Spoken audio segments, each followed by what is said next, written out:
이 자리에는 아마 대한민국에서 이 문제에 가장 정통하신 분들을 모셨습니다. 정치 외교 분야에 있어서는 이원덕 우리 교수님께서 이 일본 문제에 가장 정통하신 분이라서 오늘 발제를 맡아주시고요. 어렵지만은 또 역사 관계에 있어서 가장 대한민국에서 최고의 권위자이신 우리 정재정 전 동구역사재단 이사장님도 모셨고, 또 진창수 세종영수 소장님도 어렵게 이 자리에 모셨습니다. 또 국제법적 의미와 관련해서는 우리 그 서울대학의 이근관 교수님을 발제자로 모셨고요. 또 이 부산대학의 박배근 교수님, 또 고려대학의 강병근 교수님도 같이 함으로써 한번 그 위안부 피해자 문제를 좀 정치 외교적 입장 또는 그 국제법적 입장에서 재조명하는 그런 시간을 갖도록 하겠습니다. 저는 한 25년 가까이 일본 문제를 나름대로 워칭해온 전문가라고 생각을 합니다. 근데 솔직히 말씀드리면 저는 이번 합의를 보고 상당히 놀랐었습니다. 참 굉장히 어려운 난제 중에 그 문제라고 생각을 했고, 참 쉽게 타결되기 참 어려운 문제라는 생각을 평소 가져왔는데, 여러분 잘 아시겠습니다만 일본의 그 아베 정부가 등장하고 나서 우리와는 역사관이 좀 상당히 다르다라는 생각을 가졌었고요. 또 역사 수정주의적인 입장도 있었고, 근데 그 중에서도 위안부 문제를 둘러싼 인식의 차는 한일이 상당히 깊었다라는 생각 같습니다.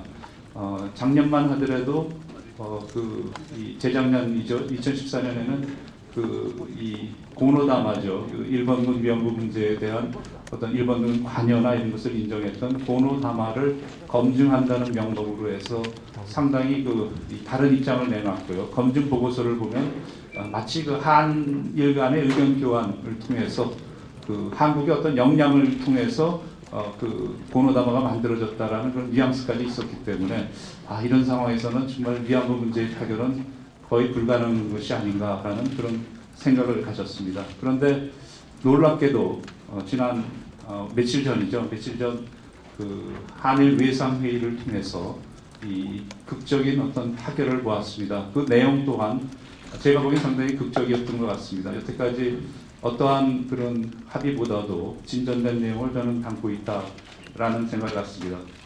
특히 저는 그러한 지금까지 어떤 일본 정부가 갖고 있었던 인식으로부터 본다면 이번 합의는 상당히 코페르니쿠스적인 전환이라고도 생각이 됩니다. 일본 정부의 책임을 인정했고, 또한 일본 총리 대신으로서 아베 총리가 사과도 했고 반성의 뜻도 표현했습니다. 그리고 일본 정부의 예산으로서 이 문제를 해결하겠다는 의지도 밝혔습니다.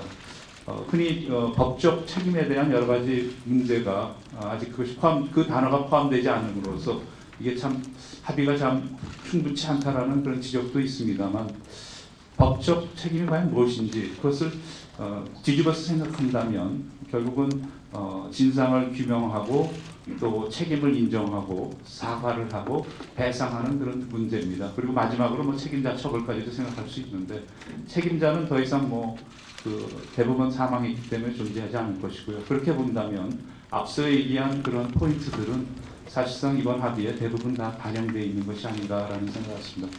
저는 결코 이번 합의를 통해서 우리 위안부 할머님들이 겪었던 그런 엄청난 고통과 또 명예와 존엄에 대한 그런 상처를 치유할 수 있다고는 생각지 않습니다. 턱없이 부족한 점이라고 생각을 합니다.